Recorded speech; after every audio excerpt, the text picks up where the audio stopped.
Di dalam Al-Quran Allah subhanahu wa ta'ala berfirman, wa idh faraqna bikumul bahra fa anjaynakum wa aghraqna ala fir'auna wa antum tanzurun. Dan ingatlah ketika kami belah lautan untukmu, lalu kami selamatkan dirimu, dan kami tenggelamkan Fir'aun dan para pengikutnya, sementara kalian menyaksikan dengan mata-mata kalian sendiri. Nabi Musa alaihi salatu wassalam ketika menyelamatkan Bani Israel dari perbudakan Fir'aun, maka Musa berhasil menyeberangkan Bani Israel dari Mesir mengarah ke Palestina melalui Laut Merah. Dan itulah mukjizat yang sangat masyhur dari Nabi Musa alaihi salatu wassalam, mampu membelah lautan dengan tongkatnya, tentu dengan izin Allah subhanahu wa ta'ala. Terbelah 12 jalan di lautan itu, karena Bani Israel 12 kabilah. Ketika kemudian betul-betul mereka dikejar Fir'aun dan mereka sudah sampai di ujung lautan, sementara Fir'aun itu masih di tengah lautan, disangkanya itu jalan biasa, bukan lautan yang terbelah.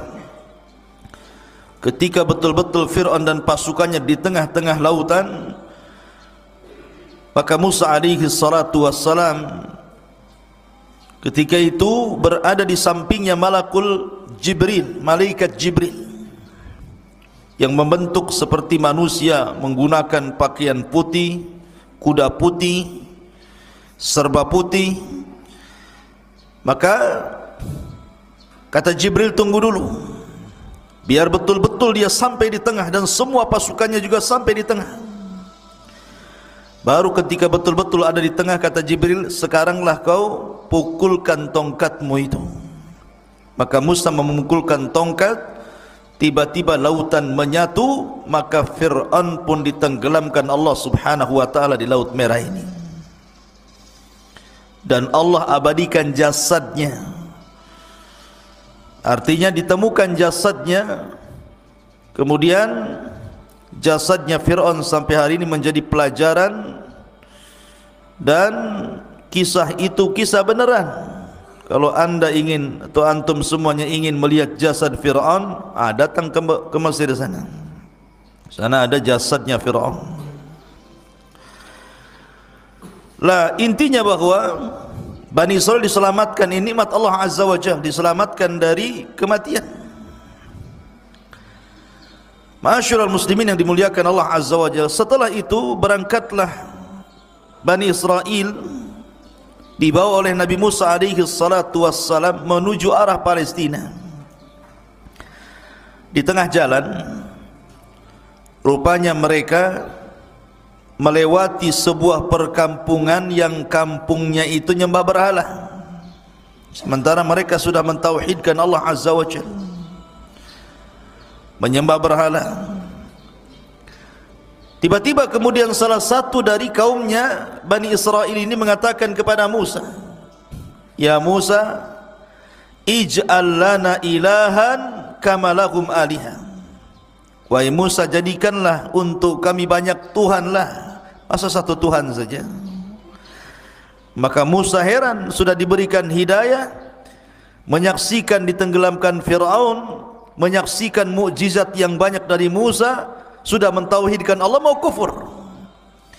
Makanya Musa alaihi salatu wassalam mengatakan, innakum qaumun tajhalun, kalian ini kaum yang bodoh, sudah diberikan hidayah tauhid mau sesat pula.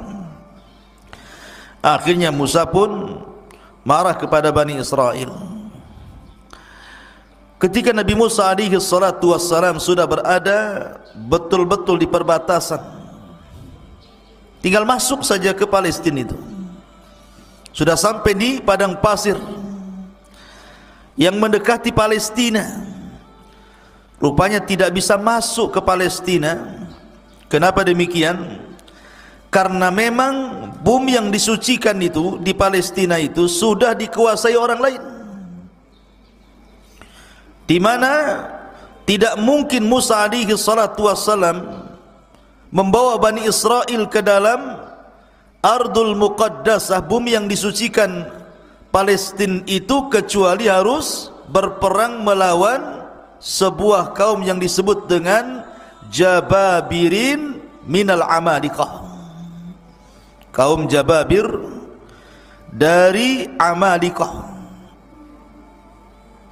dari kaum Amalikah itu yang menempati Ardul Muqaddasah, negeri Palestina. Jadi siapa yang menempati sebuah kaum Jababirin dari kabilah Amalikah, di situ sudah duluan menempati Baitul Maqdis. Maka kemudian Musa alaihi salatu wasallam diperintahkan untuk jihad. Jihad pertama kali. Sebelumnya Bani Israel tidak pernah perang. Kalian harus siap-siap perang, bertempur, merebut Baitul Maqdis dari Amalikah. Bahkan Yusha ibn Nun yang ketika itu sangat dipercaya Nabi Musa alaihi salatu wasallam, yang menemani Musa saat pergi mencari Khidir adalah Yusha ibn Nun, pembantunya. Yusha ibn Nun mengatakan, ya qaumi idkhulu alaihim min babil Madinah kama amarakum yang surkumullahu fala ghaliba lakum. Wahai kaumku, masuklah kalian dari pintu depan, pintu kota, dan kalau seandainya kalian akan perang, maka Allah subhanahu wa ta'ala akan memberikan kemenangan dan tidak terjadi kekalahan kepada kalian. Tapi Bani Israel ini ketakutan, pengecut, tidak mau perang, takut mati. Akhirnya kemudian mereka mengatakan, lan nadkhulaha abada madamu fiha. Selama orang Amalikah itu masih ada di situ, kemudian kami harus perang melawan Amalikah, kami tidak akan masuk ke situ.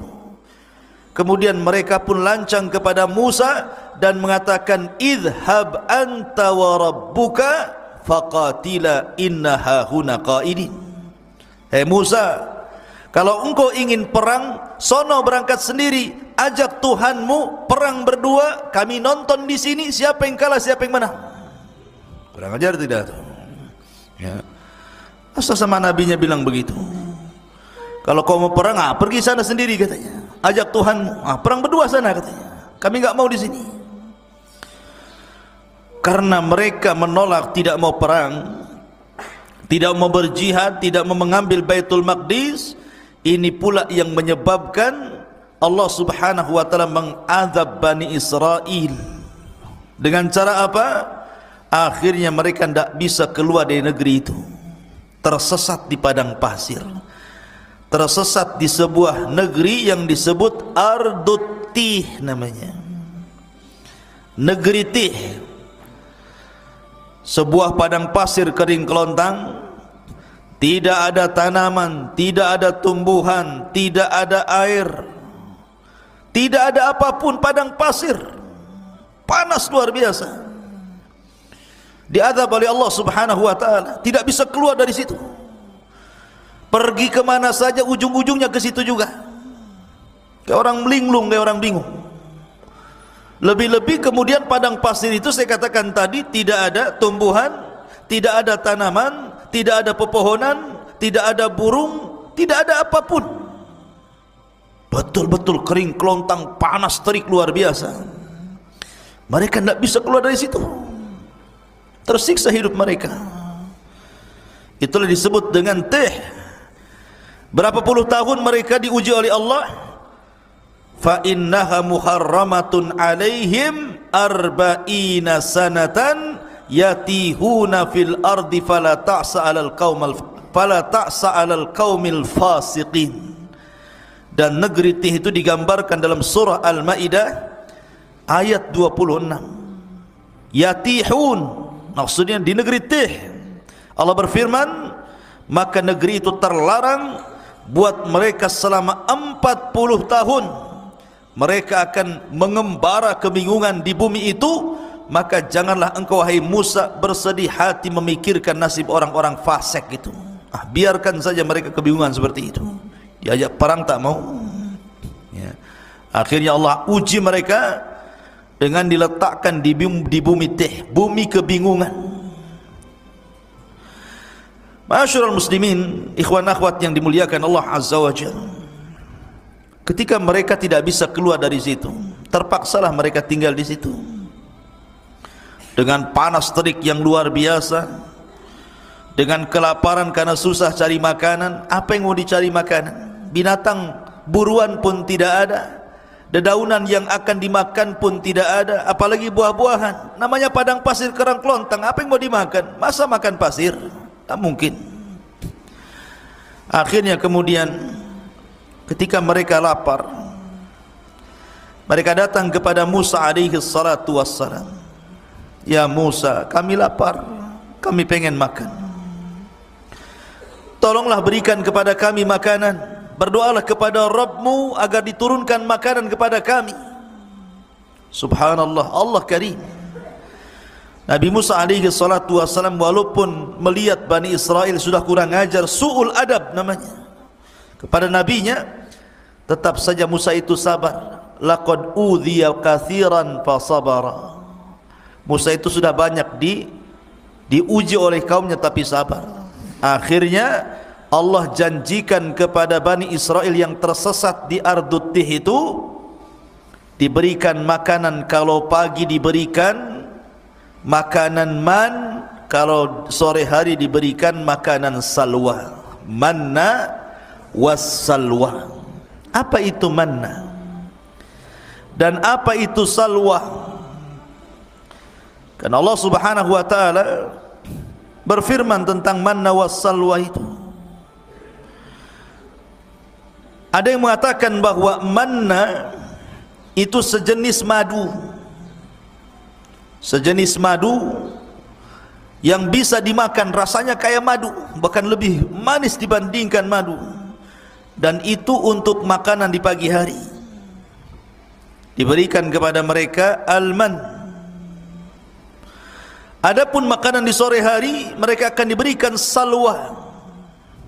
Salwa itu sejenis burung, daging burung, kemudian diletakkan di tempat yang tinggi, tinggal diambil saja. Subhanallah ikhwan. Makanan pagi dan makanan sore itu, ketika terbit dan ketika tenggelam matahari itu, Allah mudahkan semuanya. Mereka tidak perlu cari lagi, tidak perlu lelah letih. Pokoknya mereka pagi hari lapar, tinggal diambil saja. Sudah ditentukan tempatnya, nanti tahu-tahu sudah ada saja manna itu tiap pagi.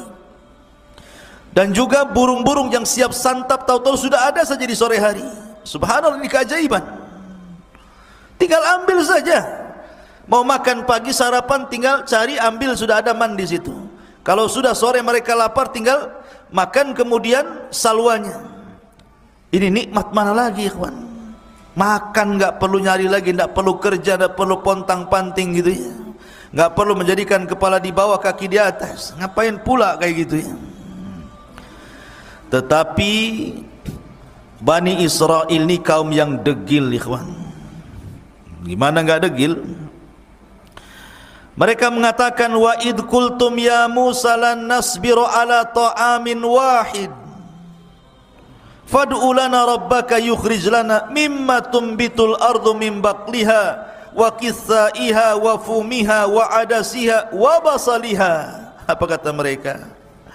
Sudah enak dikasih manna wassalwa, tinggal ngambil makan. Itu makanan lezat, makanan diberkahi, enak luar biasa. Mereka mengatakan, hai Musa, kami tidak sabar, tidak tahan dengan satu macam makanan ini aja. Asih salwa manna, salwa manna.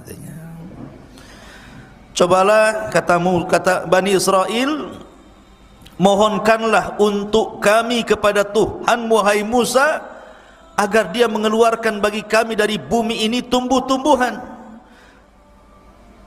yaitu sayur-sayuran, ketimun, bawang putih, kacang adas, bawang merah, cobalah yang lain, yang seperti ini nih. Maunya itu bawang-bawang, sayur-sayur, sayur bayam, sayur kangkung, bayam duri kan itu.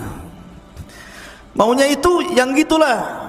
Mana wasal maka kami bosan katanya.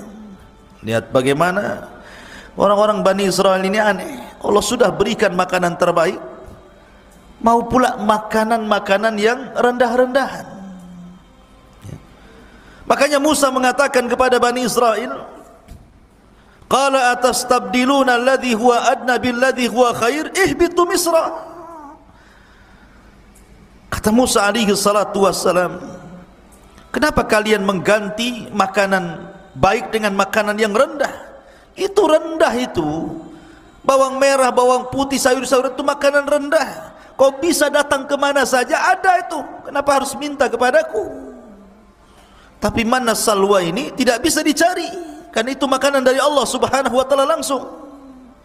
Tapi kalau hanya bawang putih, bawang merah, kacang-kacangan, sayur-sayuran, kau tinggal pergi ke mana daerah di situ. Misron di sini bukan Mesir, tapi daerah mana saja itu mudah dicari. Kenapa pula kemudian kalian tidak mau memakan manna wassalwa lagi? Ihbitu Misran fa inna lakum ma sa'altum. Pergilah kau ke sebuah desa atau kota atau daerah, pasti kamu akan memperoleh apa yang kalian minta. Sebab ini Allah mengatakan, dzuribat alaihimudz dzillatu wal maskanatu wa ba'u bighadabim minallah. Maka ditimpakanlah kepada mereka nista dan kehinaan, serta mereka mendapatkan kemurkaan dari Allah subhanahu wa ta'ala. Ketika mereka kehausan, mereka datang kepada Musa, ya Musa kami haus, air sedikit, ini rebutan banyak orang nih. Maka Allah subhanahu wa ta'ala firmankan, wa idistasqa Musa di qaumihi faqul nadrib bi asaqal hajar fanfajarat min khusnata asyrata ainan. Dan ingatlah ketika Musa memohon air untuk kaumnya, lalu kami berfirman, pukulkanlah tongkatmu pada batu itu, niscaya akan memancarkan padanya 12 mata air. Maka Musa pun kemudian memukulkan ke batu di padang pasir itu, keluar 12 sumur. Kenapa? Karena kabilah Bani Israel ada 12, jadi jangan rebutan. Kamu punya sumur masing-masing nih. Ya, kamu jangan kabilah ini, jangan kau minum di sini, sumurmu yang sana. Jadi jumlah sumur disesuaikan dengan jumlah kabilah. Kemudian mereka mengatakan, ya Musa, panas, ini padang pasir, nggak ada pohon untuk bernaung, kami hanya di tenda-tenda panas. Akhirnya mereka pun kemudian meminta kepada Musa alaihi salatu wassalam agar Allah menaungi mereka. Makanya Allah mengatakan, wa dhallalna alaikumul ghamam wa anzalna alaikumul manna wassalwa. Dan kami naungi kalian dengan awan. Tiba-tiba ada awan yang menghalangi antara kepala mereka dengan matahari, sehingga mereka tidak kepanasan lagi. Kurang apa nikmatnya Bani Israel? Mereka panas, dikasih awan menaungi mereka sehingga tidak tersengat matahari. Mereka minum, Musa alaihi salatu wassalam kemudian memukulkan tongkat, keluar sumber mata air. Mereka lapar, Allah turunkan manna dan salwa. Dalam riwayat, mereka pun meminta baju, karena bajunya sudah lama mereka pakai itu, nggak ganti-ganti. Coba bayangkan, sampai minta baju, ya, baju lebaran. Sampai kemudian bukan hanya itu saja, mereka meminta macam-macam kepada Musa alaihi salatu wassalam. Tapi Musa itu memang nabi yang sabar untuk mengobati Bani Israel. Intinya di bumi Tih ini mereka kesulitan. Lah setelah segala nikmat yang Allah anugerahkan di bumi Tih ini, dari silah Musa, karena lama, itu kan ujian bagi mereka selama 40 tahun. Musa tidak mungkin membiarkan mereka seperti itu. Musa harus membuat undang-undang, yang mana undang-undang ini bisa menertibkan kehidupan mereka. Maka Musa pun meminta kepada Allah untuk diturunkan undang-undang kepada mereka.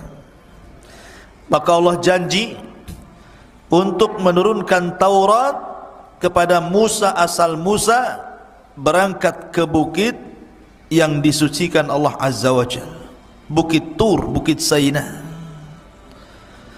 Akhirnya Musa alaihi salatu wasallam diperintahkan Allah untuk berangkat selama 30 hari meninggalkan Bani Israel untuk mendapatkan mandat Taurat. Ketika itu Bani Israel diserahkan kepada adiknya Harun. Berangkat Nabi Musa selama 30 hari. Ma'asyiral muslimin, ikhwan akhwat yang dimuliakan Allah Subhanahu wa taala. Maka selama 30 hari itu Nabi Musa berpuasa. Ada yang mengatakan 30 hari berpuasa itu bertepatan dengan bulan Dzulqa'dah. Satu bulan Dzulqa'dah Nabi Musa berpuasa. Ketika sampai di bukit Tur, Bukit Sainah, maka Musa pun beriktikaf di bukit itu selama 30 hari 30 malam, berpuasa terus, tidak membatalkan puasanya, karena tahu akan berjumpa dengan Allah. Ketika sampai di tanggal 30 sebagaimana ditetapkan oleh Allah Subhanahu wa taala, tiba-tiba Nabi Musa membatalkan pula puasanya. Bukan tidak ada alasan, karena alasan Nabi Musa kenapa membatalkan puasa di hari ke-30, karena takut kalau seandainya dia bicara dengan Allah mulutnya bau. Karena orang puasa itu kan mulutnya tidak sedap.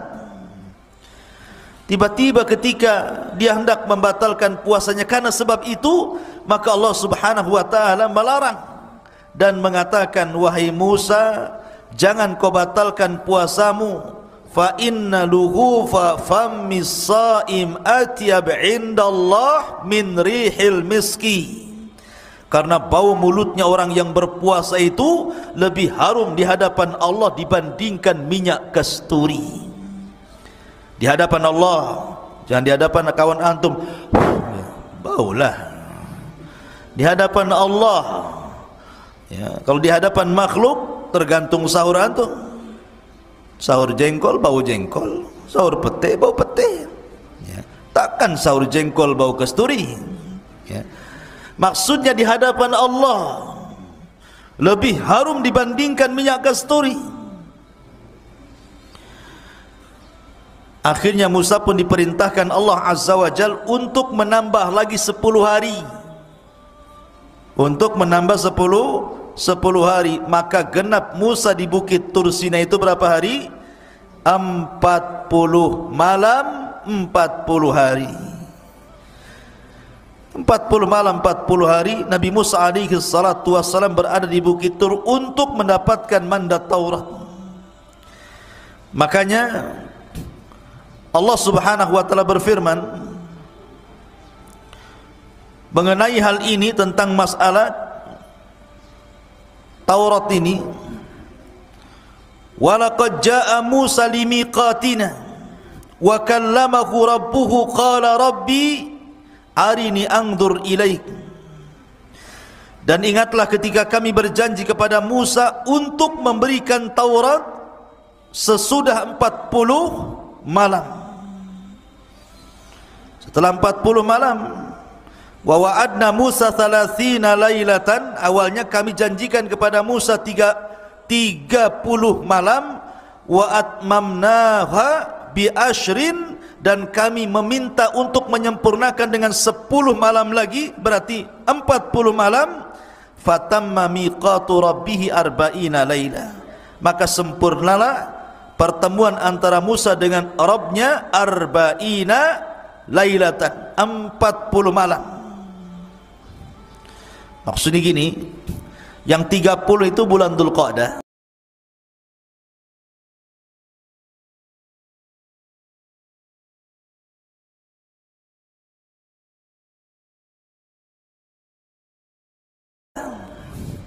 yang 10 itu bulan Dzulhijjah. Berarti di malam ke-40 bertepatan dengan Idul Adha. Karena yang 30 hari bulan Dzulqa'dah, yang 10 hari 10 awal bulan Dzulhijjah. Berarti hari ke-40-nya ketika Taurat turun itu di Idul Adha. Idul Adha, tanggal 10 Dzulhijjah. Dan di sini pula Allah menyempurnakan Islam dengan menurunkan surat Al-Maidah, Al-yawma akmaltu lakum dinakum wa atmamtu alaikum ni'mati wa raditu lakumul Islam madinah. Pada hari ini ku sempurnakan agamaku Islam, ku sempurnakan nikmatku Islam, dan ku redai Islam sebagai agama kalian. Maka setelah mendapatkan Taurat, tiba-tiba Musa alaihi salatu wassalam berkeinginan untuk ingin menatap Rabbnya, ingin melihat Rabbnya kayak apa yang selama ini selalu bicara di balik tabir, dan tabirnya Allah adalah cahaya. Pengen tahu kayak apa bentuknya, kayak apa wajahnya. Akhirnya Musa mengatakan, Rabbi arini anzur ilaik, ya Rabb, bisakah kau tampakkan dirimu kepadaku biar aku bisa melihatnya. Maka Allah Subhanahu wa taala mengatakan, lan tarani walakin dur ilal jabal fa in istaqarra makanah fasawfa tarani falamma tajalla rabbuhu lil jabali ja'alahu dakka wa kana Musa sa'iqa wa kharra Musa sa'iqa falamma afaqa qala subhanak tubtu ilaika wa ana awwalul mu'minin. Kata Allah Subhanahu wa ta'ala, ya Musa, engkau enggak mampu melihatku. Bukan aku tidak bisa dilihat, matamu yang enggak sanggup melihatku, kata Allah. Akan tetapi kalau kau enggak yakin, lihatlah bukit yang penuh dengan batu itu, Bukit Tur Sina ini. Kalau aku menampakkan diriku kepada bukit itu dan bukit tidak bergerak dari tempatnya, kau akan melihatku. Tapi kalau sebaliknya, bukit itu hancur karena melihatku, maka selamanya kau tidak bisa melihatku. Falamma tajalla rabbuhu, ketika Rabbnya menampakkan diri lil jabali, kepada gunung, apa yang terjadi? Ja'alahu dzakka, tiba-tiba gunung gempa, hancur, lebur, berantakan. Wa kharra Musa sa'iqa, Musa terpental kemudian pingsan. Tiba-tiba Musa mengatakan, tubtu ilaika, aku tobat kepadamu ya Rabb. Falamma afaq, ketika dia sadar dari pingsannya, tubtu ilaik, aku tobat kepadamu ya Rabb. Wa ana awwalul mu'minin, aku beriman, tidak perlu kau tampakkan zatmu kepada aku, katanya. Ya. Dari sini menunjukkan bahwa Tuhan kita Allah tidak akan pernah terlihat di dunia.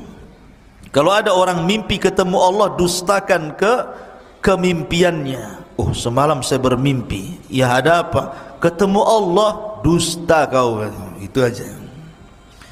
Karena dulu ada di Batam ini, orang ngaku-ngaku bisa melihat Allah di air yang dalam baskom. Jadi ada ajaran sesat di Batam dulu. Kalau anda ingin melihat Allah, bayar 500.000. Masuk ke kamar, di situ ada baskom diisi air, entah komat kamit waswesnya apa gitu kan. Kemudian suruh dilihat, kau lihat situ. Nanti kau akan melihat Allah di situ, katanya. Ya, sampai anjing mencret pun nengok gitu, mana bisa? Nggak mungkin dilihat Allah itu. Ya. Nengok aja air, nggak mungkin ada Allah. Allah tidak bisa dilihat. Jangan lagi kita. Nabi Musa alaihi salatu wassalam saja minta ditampakkan, Allah tidak sanggup. Gunung saja bisa hancur. Kalau seandainya Allah tampak dalam genangan itu, bisa hancur wajah kalian, kan gitu. Terbakar. Kalau sampai tabir Allah buka dari zatnya, terbakar syubuhatul ar, satu bumi bisa terbakar, ikhwan. Cemana pula kemudian sok-sokan bisa melihat Allah? Penipu. Ya. Ma'asyiral muslimin yang dimuliakan Allah Azza wa Jalla. Lah akhirnya kemudian Musa pun sebelum pulang diberitahu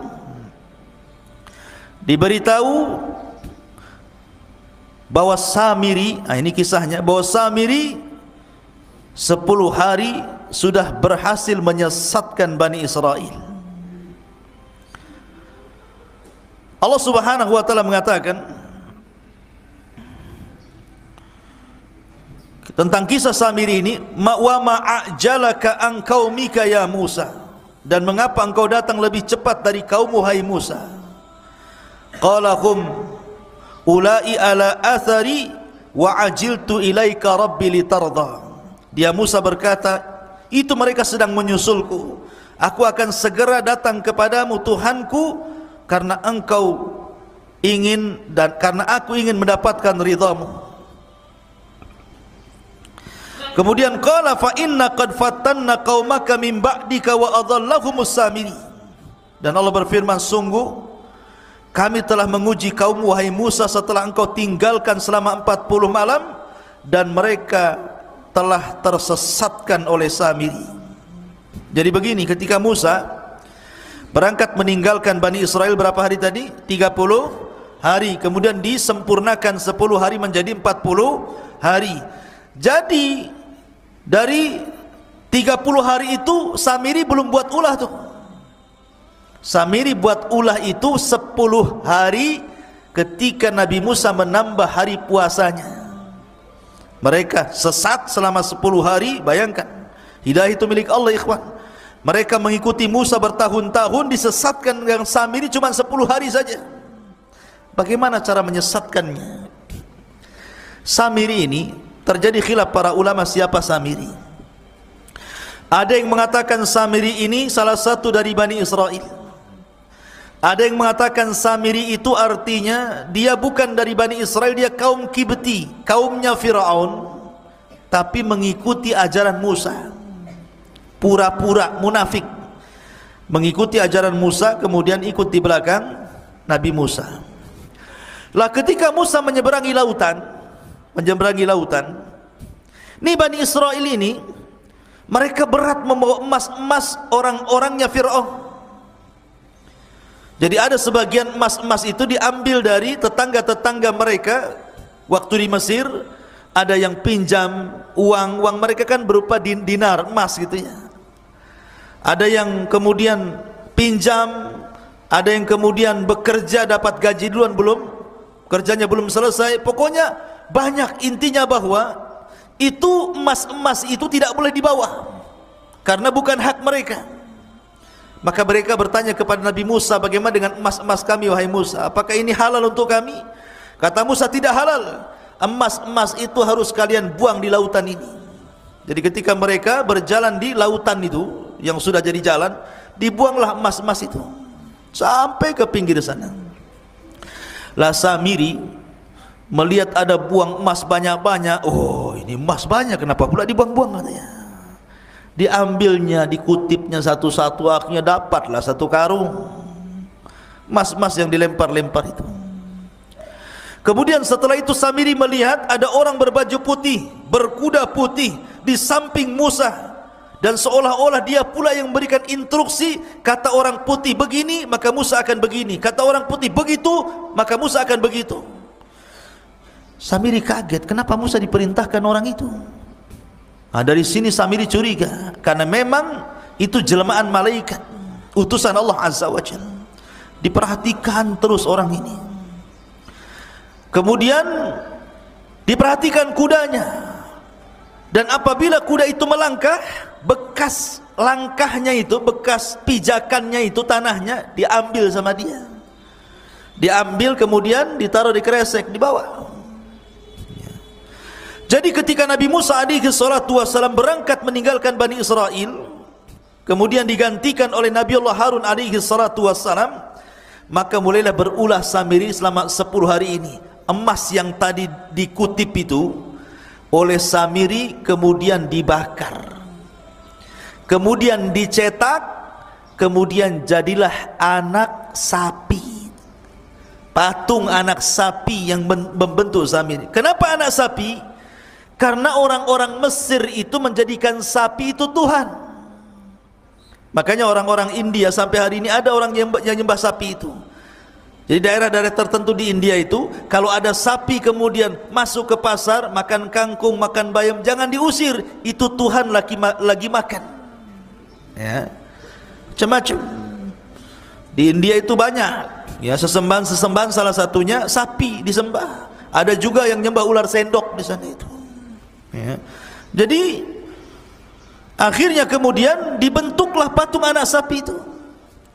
Ketika sudah jadi patung anak sapi itu, kemudian ditenggerkan di tengah-tengah lapangan Bani Israel. Dia kan punya tanah. Tanah itu bekas pijakannya kaki kudanya Jibril. Dimasukkan ke mulutnya tanah itu. Subhanallah. Keajaiban, tiba-tiba patung anak sapi yang terbuat dari emas itu hidup pula. Makanya Allah mengatakan lahu khuwar, hidup. Tapi tidak sempurna, hanya mengeluarkan suara. Gimana suara sapi? Pi gitu. Bukan. Ya. Jadi keluar suara sapi. Lah, Bani Israel ini kaget, kok bisa patung terbuat dari emas berbentuk anak sapi diingatkan kepada sembahan orang-orang Mesir tiba-tiba hidup. Karena sebagian Bani Israel masih kurang mantap imannya. Kata Samiri kepada Bani Israel, lihat, ini Tuhan kita. Anak sapi ini Tuhan kita. Buktinya dia bisa bicara, katanya. Mereka mengatakan, lalu Nabi Musa siapa? Dan kemana? Bukankah dia ingin membuktikan ketuhanannya? Kata Samiri, Musa salah. Yang benar ini Tuhannya, bukan apa yang didakwahkan Musa. Lihat, Musa salah tempat, jauh-jauh ke Bukit Tur untuk mencari Tuhannya, padahal Tuhannya ada di sini, katanya. Ini Tuhannya anak sapi ini. Dari situlah akhirnya ada yang mengatakan 70.000 sekian gitu, Bani Israel pun murtad. 10 hari menyembah patung anak sapi. Ya, sebagian mereka murtad dan sebagian mereka bertahan. Ini enggak percaya, kami harus tanya dulu Musa, apakah ini Tuhan atau bukan. Yang sebagian lagi tetap mengatakan bukan Tuhan. Jadi manusia ketika itu terbagi menjadi 3. Ada yang tetap di atas tauhid, tidak mau menyembah patung anak sapinya yang dibuat oleh Samiri. Yang satu justru ada yang langsung menuhankan patung anak sapinya Samiri. Kemudian yang ketiga masih nunggu, masih ragu-ragu. Tunggu, tanya dulu, nunggu Musa datanglah. Kalau memang kata Musa ini Tuhan kami sembah, kalau enggak. Akhirnya kemudian Musa sudah diberitahu sama Allah bahwa kaumnya sudah disesatkan Samiri. Udah marah, pengen balik saja Musa itu. Masalahnya Musa tidak mau menyalahkan Bani Israel, tapi mau menyalahkan abangnya Harun. Ngapain saja Harun itu? Masa baru ditinggal 40 hari sudah murtad? Akhirnya pertama kali dia marah kepada Harun. Datanglah Musa dari safarnya membawa papan Taurat. Faraja'a Musa ila qaumihi ghadbanan asifan. Qala ya qaumi alam ya'idukum rabbukum wa'dan hasanan. Afa atala 'alaikul ahdu am aradtum an yahilla 'alaikum ghadab min rabbikum fakhlaftum mau'idi. Musa pun mengatakan, kemudian Musa kembali kepada kaumnya dengan marah, bersedih hati. Musa berkata, wahai kaumku, bukankah Tuhanmu telah menjanjikan kepadamu sebuah janji yang baik? Apakah terlalu lama masa perjanjian itu bagi kalian? Atau kalian hendak agar kemurkaan Tuhan menimpa kalian? Mengapa kalian melanggar perjanjian denganku? Kemudian mereka mengatakan, qalu ma akhlafna mau'idaka bimalkina walakin hammalna auzaran min zinatil qaumi faqadhafnaha fakadzalika alqas Samiri. Mereka mengatakan, kami tidak melanggar perjanjian wahai Musa dengan kemauan kami sendiri, tetapi kami harus membawa beban berat dari perhiasan kaum Firaun. Kemudian kami lemparkan ke dalam api itu, dan demikian pula Samiri melemparkannya. Maka datanglah Musa kepada siapa? Kepada Harun. Ketika sampai saja depan Harun, langsung dijambak janggutnya, ditari kepalanya. Gini dah, gitu betul kan? Jadi dijambak rambutnya, ditari janggutnya, begitu. Musa itu Harun abangnya, kakaknya, saking marahnya, pegang kepala, pegang jenggot, ditarik ke depan. Apa katanya Musa alaihi salatu wassalam kepada Harun? Mereka mengatakan, kenapa kau sesatkan Bani Israel, kata Musa. Maka Harun ini kan orangnya lembut, beda dengan Musa. Makanya Bani Israel tidak takut dengan Harun, hanya takut dengan Musa. Makanya Harun mengatakan, ya ibna la ta'khud bi lihyati wala bi ra'si, inni khashitu an taqula farraqtu baina Bani Israel wa lam tarkub qawli. Harun mengatakan, wahai putra ibuku, maksudnya Musa, janganlah engkau pegang janggutku, jangan pula kau pegang kepalaku, lepaskan. Aku sungguh khawatir engkau akan berkata kepadaku, engkau telah memecah belah Bani Israel dan engkau tidak memelihara amanahku. Artinya aku sudah berusaha menarik mereka ke dalam tauhid, tapi mereka ngeyel, degil. Macam mana harus aku lakukan? Mereka hanya takut kepadamu dan tidak takut kepadaku. Akhirnya ketika datang Samiri, Samiri pula menyesatkannya. Maka akhirnya dilepaslah Harun, kemudian mencari Samiri. Datangkan Samiri kepadaku. Maka datanglah Samiri, dihadapkan kepada Musa. Marah Musa. Kata Musa, qala fama khatbuka ya Samiri. Hei Samiri, apa yang mendorongmu melakukan seperti itu? Kenapa kau sesatkan Bani Israel? Kata Samiri, qala basartu bima lam yabsuru bi, faqabadtu qabdatan min atharir rasul fanabadtuha wa kadzalika sawwalat nafsi. Dengan entengnya Samiri mengatakan, aku mengetahui sesuatu yang tidak mereka ketahui, hai Musa, dan aku ambil segenggam tanah dari jejak Rasul, maksudnya Jibril, kakinya kudanya Jibril, lalu aku melemparkannya ke dalam api yang di situ sedang dicetak anak sapi Samiri. Demikianlah nafsuku yang memerintahkanku. Jadi ketika Musa, siapa atas perintah siapa kau lakukan itu, kata Musa, maka Samiri dengan tenang mengatakan, nafsuku yang memerintahkan. Subhanallah, dengan entengnya. Akhirnya kemudian Musa pun marah. Maka sebagai hukumannya, Nabi Musa alaihi salatu wasallam berdoa kepada Allah agar Samiri tidak boleh mendatangi manusia, dan manusia tidak mungkin mendatangi Samiri. Dia akan hidup sendiri selamanya. Ya, itu sebagai hukumannya, akan hidup sendiri. Manusia tidak bisa bicara, dia pun tidak bisa bicara dengan manusia. Tetapi memang Al-Quran dan Sunnah tidak menjelaskan kematiannya, karena Samiri habis itu diusir oleh Musa dan tidak diperkenankan untuk hidup di zaman di lingkungan Bani Israel. Sehingga ada yang menyangka bahwa Samiri adalah Dajjal di akhir zaman, tapi kita katakan Dajjal bukan Samiri dan Samiri bukan Dajjal. Dajjal lain orangnya, Samiri pun lain orangnya. Ya. Intinya bahwa Nabi Musa alaihi salatu wasallam kemudian mengadab Samiri dengan cara berdoa kepada Allah agar dia tidak bisa ditemui manusia dan dia tidak bisa menemui manusia, sendiri hidupnya. Kemudian melihat Nabi Musa marah, maka mereka disuruh bertobat. Bani Israel yang menyembah patung anak sapi itu suruh tobat.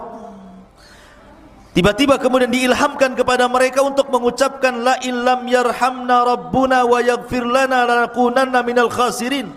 Kalau Rabb kami tidak merahmati kami dan tidak mengampuni dosa-dosa kami, kami termasuk orang rugi. Terus itu yang dibicarakan oleh orang-orang yang menyembah patung itu.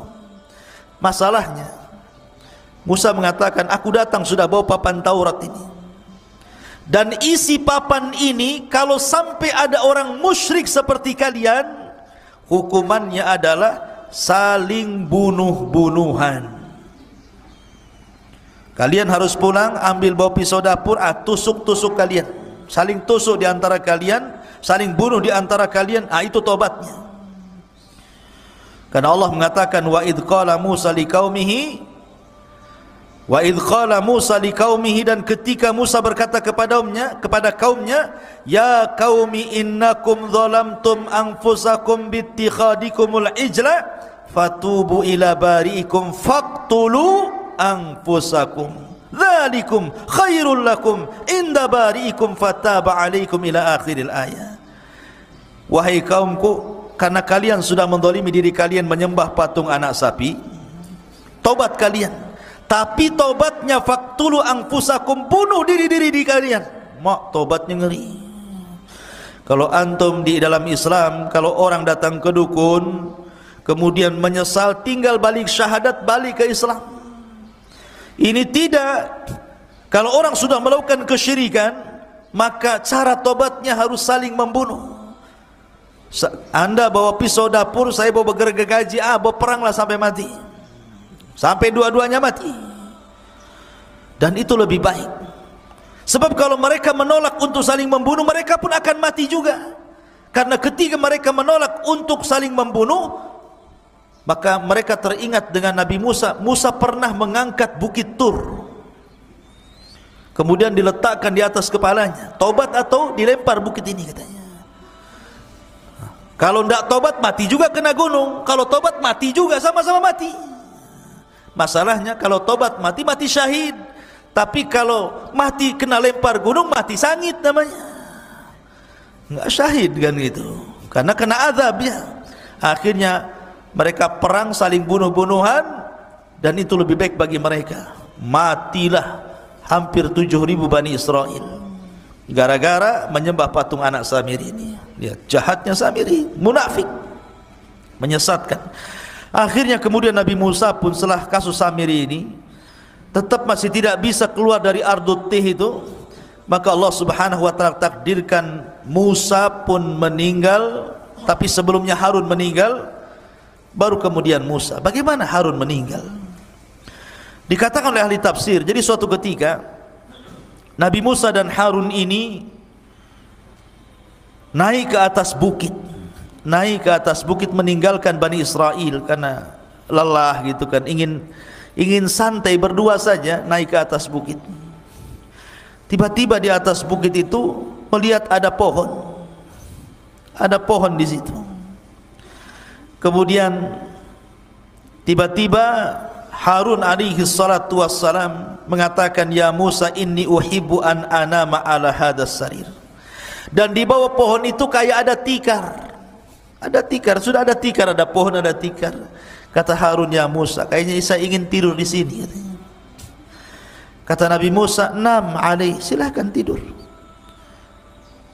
Tapi kemudian Harun mengatakan, inni akhafu ayyatiya rabbi, ayyatiya rabbu hadal bait fayaghdhabu alayya. Tapi aku takut wahai Musa, kalau seandainya aku tidur di sini, tiba-tiba Rabb pemilik rumah ini kemudian datang dan murka kepadaku. Kata Musa, la tarhab, jangan takut, aku akan melindungi dirimu, tidur saja. Kata Harun mengatakan, ya Musa, kau juga tidurlah di sini di sampingku, jadi kalau ada apa-apa kau bertanggung jawab. Akhirnya kemudian Nabi Harun tidur, Musa pura-pura tidur. Rupanya Allah Subhanahu wa taala mengirim malakul maut. Ketika tidur itulah Harun dicabut nyawanya, kemudian diangkat ke langit dengan tikar-tikarnya sekali. Itu dalam sebuah riwayat yang dikatakan oleh Imam As-Sudi. Tapi dalam riwayat yang lain, riwayat Ali bin Abi Thalib radhiyallahu an, intinya ketika Harun dan Musa meninggalkan Bani Israel, tiba-tiba kemudian Allah mengurum malakul maut. Kemudian malakul maut ini mencabut nyawa Harun. Kemudian akhirnya malaikat ini membawa jasadnya, kemudian menguburkannya entah di mana, tidak ada yang tahu. Musa pun sedih, kemudian kembali menemui Bani Israel. Harusnya saat kesedihan ini dihibur, malah dituduh pula dia yang membunuh Nabi Harun. Ya bayangkan, Bani Israel marah kepada Musa, kau bunuh Harun ya, katanya. Karena Harun itu nabi yang dicintai Bani Israel, orangnya lembut, maka dicintai, disukai Bani Israel. Kalau Musa itu orangnya keras, ditakuti Bani Israel. Jadi ketika berdua jalan ke bukit, kok pulang sendirian, tiba-tiba Harun tidak ada. Akhirnya mereka marah kepada Musa. Aqtalta Haruna ya Musa, kenapa kau bunuh Harun wahai Musa? Kata Musa, saya tidak bunuh Harun, dia meninggal. Akhirnya Musa pun berdoa kepada Allah agar dibuktikan jasadnya bahwa dia tidak membunuhnya. Akhirnya kemudian jasadnya diperlihatkan kepada Bani Israel. Baru Bani Israel yakin bahwa Musa tidak membunuh Harun. Memang sudah ajalnya. Dan setelah kemudian Harun meninggal dunia, giliran Musa. Tapi kisah meninggalnya Nabi Musa ini unik masalahnya. Disebutkan dalam hadis Abu Hurairah radhiyallahu an, Rasul yang mengatakan, jaa malakul maut, datang malaikat maut ila Musa ibn Imran, menuju Musa ibn Imran. Faqala lahu, dan dia pun berkata kepadanya, aku utusan Rabbmu, dan engkau sudah saatnya harus meninggal wahai Musa. Marah Musa kepada malakul maut. Falattama Musa alaihi salatu wassalam aina malakil mauti fafaqa'aha. Tiba-tiba Musa menampar wajah malaikat maut, keluar kedua matanya. Coba malaikat maut ditampar sama Musa sampai keluar kedua matanya. Dia bilang, kau mau nyawut nyawaku ya? Tampar akhirnya. Dia tidak tahu kalau itu betul-betul malakul maut, utusan Allah masalahnya. Hadis ini sahih. Maka akhirnya kemudian dikembalikan lagi kedua matanya, kemudian pergi lagi, terbang lagi menemui Allah Azza wa Jal, dan mengatakan, ya Rabb, Musa tidak mau dicabut, malah aku pula ditampar dia, katanya. Maka akhirnya Allah mengatakan, sudah, berangkat lagi kau Musa, aku yang utus engkau.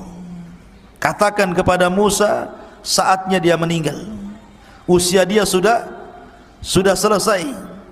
Maka faraja'a malakul maut, maka malakul maut kembali lagi menemui Musa alaihi salatu wassalam dan mengatakan, innaka dan dia mengatakan kepada Musa, wahai Musa, sesungguhnya aku diutus oleh Allah Subhanahu wa taala untuk mencabut nyawamu.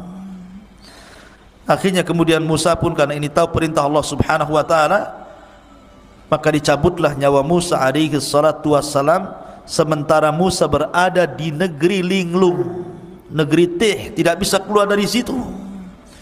Maka Harun dan Musa sama-sama meninggal di Ardut Tih ini. Lalu siapa yang meneruskan tongkat estafet dakwah Musa? Pembantunya yang kemudian menjadi nabi, namanya Yusa ibn Nun. Yusa ibn Nun yang diberikan mukjizat oleh Allah, bisa menahan matahari. Bagaimana kisahnya? Jadi ketika kelompok-kelompok pengecut yang diajak perang itu sudah mati semuanya, generasi-generasi itu mati semuanya, datang generasi baru, anak-anak muda pemberani dipimpin Yusa bin Nun, baru mereka mau perang. Ketika itu mereka menyerbu orang-orang Amalika yang menguasai Al-Quds, Baitul Maqdis. Ketika kemudian peperangan hampir dimenangkan, tiba-tiba masuk di hari Jumat, sudah hampir tenggelam matahari, dan mereka dilarang tidak boleh perang hari Sabtu masalahnya, karena hari Sabtu bagi orang Yahudi itu hari yang diagungkan. Makanya nanti kita akan kisahkan tentang kisah Ashabus Sabti, orang yang diadab di hari Sabtu. Jadi matahari tinggal tenggelam. Ini kalau tenggelam di Jumat sore berarti sudah masuk Sabtu, sementara ini sudah mau menang. Akhirnya berfikirlah Yusa ibn Nun, maka dia menatap matahari dan mengatakan, inni ma'mur kama annaki ma'mur. Aku diperintahkan Allah sebagaimana kau juga diperintahkan Allah. Tolong jangan tertenggelam dulu sampai Allah menangkan perangnya.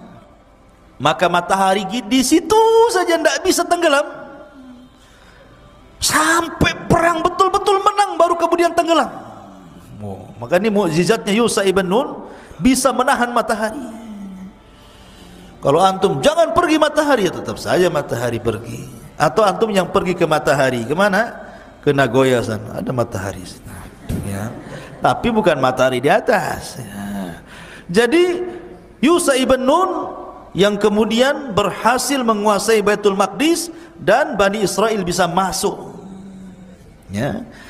Disitulah kisah bagaimana Samiri menyesatkan Bani Israel sampai kepada kisah Yusha ibn Nun, dan kisahnya panjang tentang masalah Bani Israel karena nanti ada masa-masa yang disebut dengan Ahdul Qudha, ada masa-masa yang disebut dengan Ahdul Mulukul Awal, ada namanya Ahdul Mulukul Thani, dan begitu seterusnya. Seperti Ahdul Qudha itu setelah wafatnya Yusha ibn Nun, maka Bani Israel terpecah menjadi beberapa kabilah tuh, ya. Tetapi mereka masih dipimpin oleh Nabi, dan Nabi yang terakhir yang memimpin adalah Nabi Samuel. Itu Nabi yang terakhir memimpin. Tapi karena Bani Israel pusing, bosan dipimpin para Nabi, akhirnya kemudian minta dipimpin raja. Maka raja yang pertama yang dipilihkan Samuel atas izin Allah adalah rajanya Talut, yang kemudian melawan Jalut. Di antara tentara Talut ada Nabi Daud, masih kecil. Ketika melawan Jalut, Jalut ini kan orangnya besar, tentaranya banyak. Talut ini orangnya kecil tapi kuat, tentaranya sedikit. Hanya 314 orang sisa dari sekian ribu melawan ribuan tentara Jalut. Ketika sebelum perang, di masa itu kan ada sistem mubarazah. Orang kalau sebelum perang zaman dulu itu adu tanding dulu, mana jagoanmu, nih jagoan gua. Kemudian bertarung sampai mati.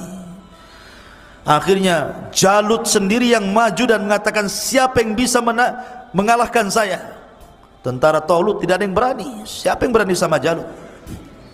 Rupanya Nabi Daud pula yang masih kecil dari sekian pasukan, dialah pasukan yang paling kecil, yang paling muda.